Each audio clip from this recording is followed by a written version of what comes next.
শুভ সকাল বন্ধুরা, সবাই কেমন আছেন? আশা করি সবাই ভালো আছেন। আজ অনেক দিন পরে এলাম। আসলে মাঝখানে অনেকগুলি কাজ ছিল। মেয়ের জন্মদিন গেল, তার আগে হাজব্যান্ডের জন্মদিন গেল, তারপরে আমার বেড়াতে যাওয়ার ছিল। তো সব কিছু মিলিয়ে আমার আর ব্লগ করে হয়ে ওঠেনি। দিনটি ছিল 11ই আগস্ট। আমরা তোপচাচির জন্য রওনা দিয়েছিলাম। তার আগে সকাল সকাল আমি আর কৌশিক বিপত্তারিণী মন্দিরে পুজো দিতে গেছিলাম। মানে এটা হচ্ছে আমাদের কি বলবো, যেখানেই যাই না কেন কোথাও কিংবা ভালো কিছু দিন আমরা মা বিপত্তারিণীকে পুজো দিতে আসি।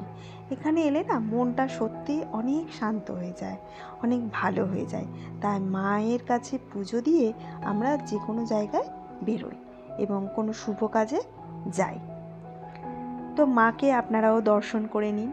সকাল সকাল মায়ের দর্শন মানে মন ভরিয়ে দেয়। তো মাকে পুজো দিয়ে আমরা মোটামুটি বাড়ি চলে এসেছি। সারাদিনের প্রচুর কাজ ছিল, প্যাকিং ট্যাকিং এইসব। তারপরে হাওড়া স্টেশনে চলে এলাম ঠিক 10টার মধ্যে। আমাদের ট্রেন ছিল 11:35 বোম্বে মেল। মোটামুটি সবাই চলে এসেছে।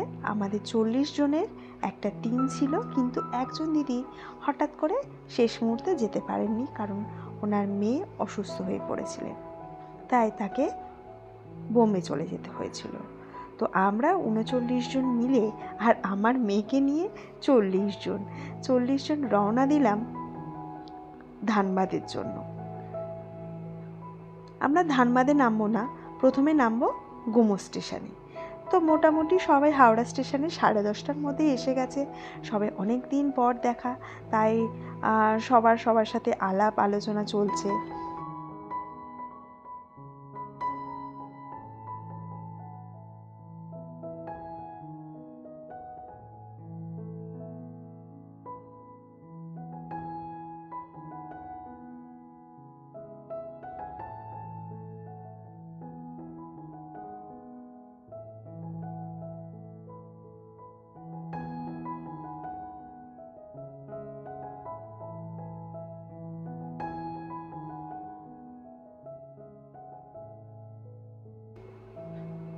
এবারে আসি, ওই দিনেই আমাদের রত্নাদি যিনি ছিলেন ওনার জন্মদিন ছিল।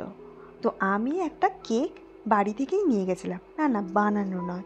সকালবেলা বিপত্তারিণী মন্দিরে যখন পুজো দিতে গেছিলাম তখনই একটা মন্দির থেকে কেক নিয়ে নিয়েছিলাম। আর বাবলিদি যিনি যেতে পারেননি আমাদের সাথে, বাবলিদি রত্নাদির জন্য কুকিজ পাঠিয়েছেন। তো হাওড়া স্টেশনে আমরা হই হই করে রত্নাদির জন্মদিন পালন করলাম। বেশ অন্যরকম লাগছে। আসলে আর তো সময় নেই যে আমরা ওখানে গিয়ে জন্মদিন পালন করব, কারণ আজকেরই জন্মদিন। তাই আমরা হাওড়া স্টেশনেই জন্মদিনটা পালন করে ফেললাম। আমরা ভীষণ আনন্দ করতে ভালোবাসি, সেজন্য সেটা যেখানেই হোক না কেন আনন্দের ভাগ কিন্তু সবার মধ্যেই আমরা ভাগাভাগি করে নিই। দারুণ সেলিব্রেশন হলো, রত্নাদিও ভীষণ খুশি। সেটা পরবর্তী সময়ের ভিডিওতে রত্নাদি নিজেই প্রকাশ করেছে। তো যাই হোক, গুঞ্জাও রত্নাদির কোলে বসে আছে। সবাই কেক কুকিজ খেয়ে আমরা জন্মদিনটা পালন করলাম। মাঝে মাঝে এই আনন্দের কিন্তু অন্যরকম একটা আনন্দ হয়, কারণ এই বয়সে এসে অনেকেই আমরা আছি বাড়িতে যাদের জন্মদিন ধরতে গেলে পালন করা হয় না। তো রত্নাদিও ভীষণ ইমোশনাল হয়ে গেছিলেন যখন পরে আমার সাথে কথা বলতে এসেছিলেন, যে ভীষণ খুশি হয়েছে। তো এইটুকু যদি খুশি দিতে পেরেছি, এটা জেনেও খুব ভালো লাগছে। ভালো থেকো রত্নাদি।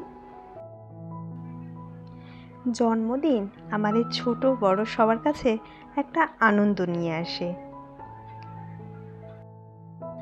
আমরা যখন কাউকে জন্মদিনে উইশ করি, শুভ জন্মদিন বা হ্যাপি বার্থডে বলি, কথাটা ভীষণই ছোট্ট, কিন্তু এর গভীরতা অনেক বেশি। মানে প্রত্যেকটা মানুষ তার জন্মদিনে যদি উইশ পায় ভীষণ ভীষণ খুশি হয়। তার সাথে যদি একটু সেলিব্রেশন হয়, তার আনন্দ অনেক গুণ বেড়ে যায়। 11:35 ট্রেন ছাড়বে, তাই আমরা সবাই ট্রেনে উঠে পড়েছি। ট্রেনের মধ্যে আপার বার্থ আমার সবসময় পছন্দের হলেও এখন গুঞ্জার জন্য আমার মিডিল বার্থটাই বেছে নিতে হচ্ছে। যাই হোক, সবাই ঘুমিয়ে পড়লাম এবং ঠিক ভোর 4টের সময় আমরা সবাই উঠে পড়েছি। 3-4 ঘন্টার জন্য ট্রেনে জার্নি করা রাত্রে। তো সবাই মোটামুটি উঠে পড়েছি। আমরা 4-5টা বগিতে সবার ফোনাফুনি করে সবাইকে জাগিয়ে দিয়েছি। সবাই যদিও বা উঠে পড়েছিল। আমি যেহেতু ঘুম কাতুরে, তাই আমার কিন্তু উঠতে ভীষণ কষ্ট হয়েছে। তো সেই নিয়ে একটু সবাই হাসাহাসি করলো। যাই হোক, কী আর করা যাবে, আমরা অপেক্ষা করছি যে স্টেশনে কখন পৌঁছবো। স্টেশনে আমরা মোটামুটি পৌঁছে গেছি। এবার আমাদের গাড়ি আসার জন্য অপেক্ষা করছি। আমরা 40 জন গেছি, প্রায় 39 জন। তো আমাদের জন্য আমি, আমার হাজবেন্ড আর আমার মেয়ের জন্য একটা ছোট্ট গাড়ি ভাড়া করা হয়েছে, আর বাকি 5টা গাড়িতে সবাই থাকবে। এখানেও কিন্তু ফটো সেশন চলছে, কারণ মনেই হচ্ছে না যে রাতে ঘুম হয়নি। সবাই কিন্তু ভীষণ ফ্রেশ। এত বড় একটা টিম, আপনারা দেখতেই পাচ্ছেন, সবাই কিন্তু ভীষণ আনন্দ করছি। যাই হোক, কিছুক্ষণ অপেক্ষা করার পর আমাদের গাড়ি চলে এসছে। এবারে আমরা গাড়ির দিকে এগোবো। আমরা মোটামুটি রিসর্টে পৌঁছে গেছি। সকাল হয়ে গেছে। রিসর্টের পরিবেশটা ভীষণ সুন্দর, দেখে মনটা ভরে যাবে। সকাল সকাল যেহেতু এসে গেছি, আমরা কিন্তু সব রুম পাইনি, কারণ কিছু রুমে গেস্ট রয়েছে। অ্যাকচুয়ালি এদের চেক ইন আর চেক আউট টাইম হচ্ছে 12টা। তো আমাদের 7টা রুম দিয়ে দিয়েছে। তো সেই 7টা রুমে আমরা ভাগাভাগি করে ফ্রেশ হয়ে নিয়েছি। তার মধ্যে চা দিয়ে দিয়েছে। তো মোটামুটি এখন ফাঁকাই দেখতে পাচ্ছেন সবাই। সবাই রুমে গিয়ে ফ্রেশ হচ্ছে। তারপরে যাব সাইট সিনে। আমাদের টোটাল 18টা রুম বুকিং আছে। এখানে অন্য গেস্টরাও রয়েছেন, দেখতেই পাচ্ছেন। তো দেখে কিন্তু বেশ ভালোই লাগছে। এবারে আমরা ব্রেকফাস্ট করে বেরিয়ে পড়েছি খান্ডলি ড্যামের দিকে। ব্রেকফাস্টটা আর ভিডিও করা হয়ে ওঠেনি।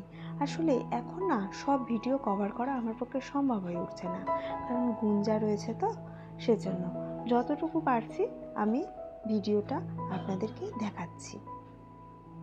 রাস্তা ভীষণ সুন্দর, বেশ ভালোই লাগছে। তবে এখানে না স্পটগুলো ভীষণ দূরে দূরে, তো সেটা একটা কিন্তু অসুবিধা হচ্ছিল, প্রচুর জার্নি হচ্ছিল। রাস্তাটা কিন্তু খুব সুন্দর, দুদিকে সবুজ। আমার তো বেশ ভালো লেগেছে রাস্তা।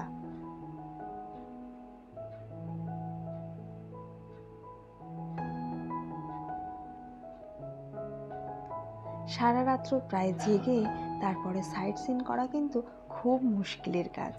যাই হোক, কী আর করা যাবে। আমরা চলে এসেছি খান্ডলি ড্যামের কাছে। বেশ সুন্দর প্রকৃতির, দৃশ্যগুলো খুব সুন্দর। সামনে একটা পাহাড় রয়েছে, আর এখানে বেশ কয়েকটা দোকান রয়েছে।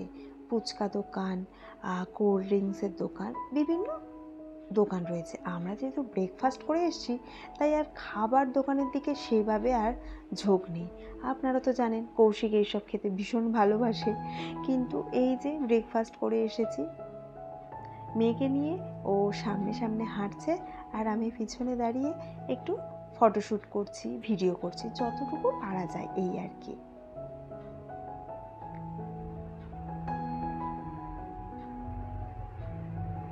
এই হলো খান্ডলি ড্যাম।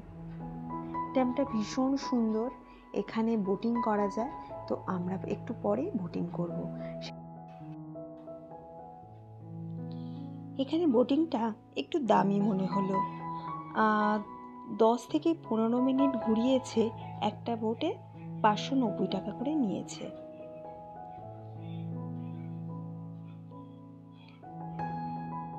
একটা বোটে 8 জন করে, একটাই বোট রয়েছে, আর প্যাডেলেরও বোট রয়েছে, সেটাতে 4 জন।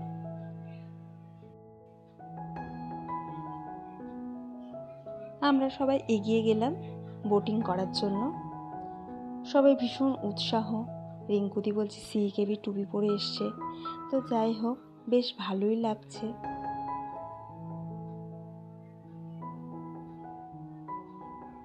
এর আগে বোটিং করেছিলাম মাইথনে, সেটাও কিন্তু বেশ ভালো ছিল। আমার যদি পার্সোনাল এক্সপিরিয়েন্স বলেন তো মাইথন ড্যামের বোটিংটা বেশ অন্যরকম ছিল, বেশ ভালো লাগছিল। এটাও ঠিক আছে, ভালো লাগছে, শান্ত, কিন্তু সময়টা না খুব অল্প, 10 থেকে 15 মিনিট হবে।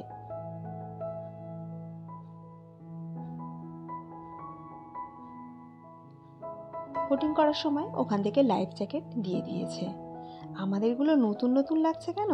কারণ আমাদের আগেই সম্পাদীরা 8 জন এই লাইফ জ্যাকেট পরে বোটিং করেছে, তো সেগুলোই আমরা নিয়ে নিয়েছি। যদিও বা সম্পাদী ওই ওখানে যে দোকানটা, মানে বোটিংয়ের যে কি বলবো দোকানটা আছে, সেখান থেকে বলেছে যে ভালো ভালোগুলো বের করো। তো যাই হোক, আমরা হাসাহাসি করলেও আমরা কিন্তু বেশ নতুন নতুন লাইফ জ্যাকেট পরেছি। ওদিকে মনটা আমার অস্থির হয়ে আছে, মেয়েটা মায়ের কাছে রেখে এসেছি, কারণ ওকে নিয়ে এত ছোট বাচ্চা তো যদি ভয় পায় তো জলে ওকে নিয়ে আর আসেনি। মায়ের কাছে রেখে আমি বোটিং করছি। আনন্দ লাগলেও এখন যেন মন কেমন করে ওকে রেখে কিছু কোথাও গেলে।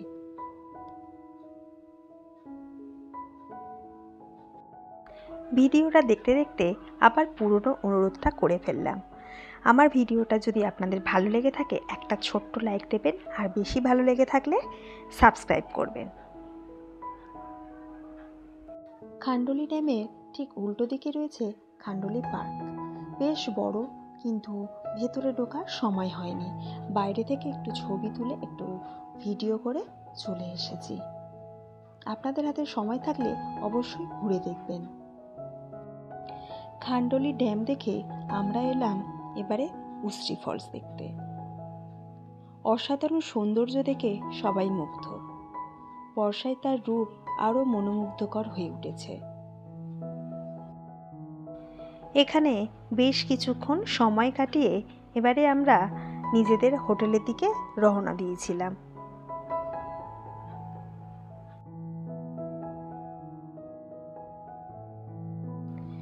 সকালবেলা আমাদের 7টা রুম দিয়েছিল এবং পরে বাকি রুমগুলো দিয়ে দিয়েছিল। তো সেটাতে আমরা সবাই নিজেদের রুমে ফ্রেশ হয়ে আমরা ডাইনিং রুমে চলে এসেছি। আজকের সুচরিতাদির জন্মদিন।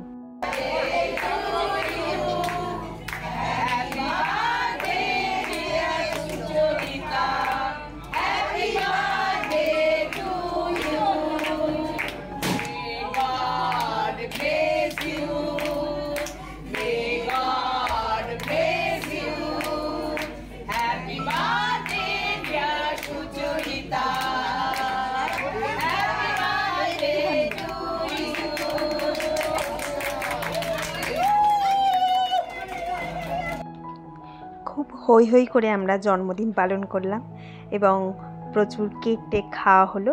এটা কিন্তু তিয়াশা বাড়ি থেকে নিয়ে এসেছে। তিয়াশা মানে সুচরিতাদির মেয়ে, ও বাড়ি থেকে বানিয়ে নিয়ে এসেছে। তো সবাই মোটামুটি কেক টেক খেয়ে একটু আড্ডা টাড্ডা মেরে তারপরে ডিনার করতে চলে গেলাম।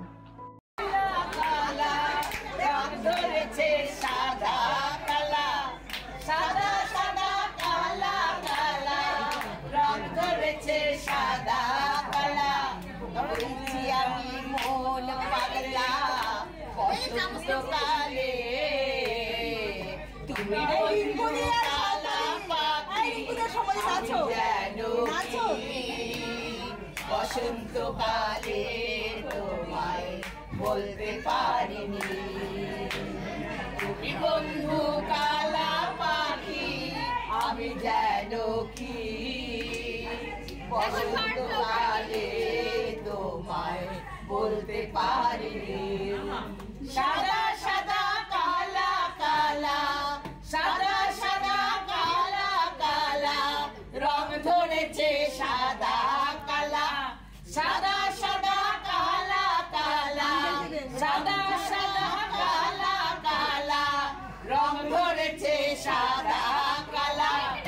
হয়েছি আমি মন পাগলা বসন্তকালে, তুমি বন্ধু কালা পাখি আমি যেন কি বসন্তকালে তোমায় বলতে পারিনি, বসন্তকালে তোমায় বলতে পারিনি।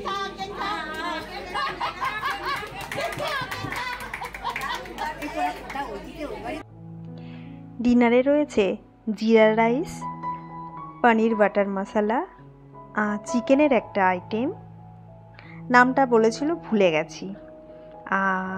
এটা হচ্ছে ছোলার ডাল, তন্দুরি রুটি, স্যালাড, পাঁপড় ভাজা আর মিষ্টি। এখানে বুফে সিস্টেমে খাওয়া, তো সবাই নিজেদের পছন্দ মতো মোটামুটি খেয়ে নিয়েছে। খাবারের স্বাদ কিন্তু বেশ ভালো ছিল।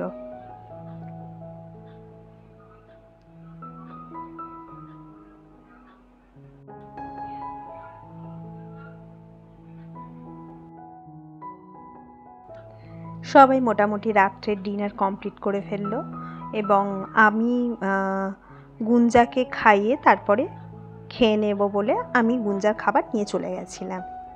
তো আজকের ব্লগটা আমি এখানেই শেষ করলাম। আবার দেখা হবে আগামীকাল সকালবেলা।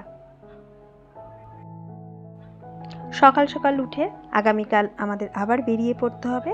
আমরা যাব ধানবাদ ভাটিন্ডা ফলস দেখতে। আজকের মতো টাটা। সবাই ভালো থাকবেন, সুস্থ থাকবেন।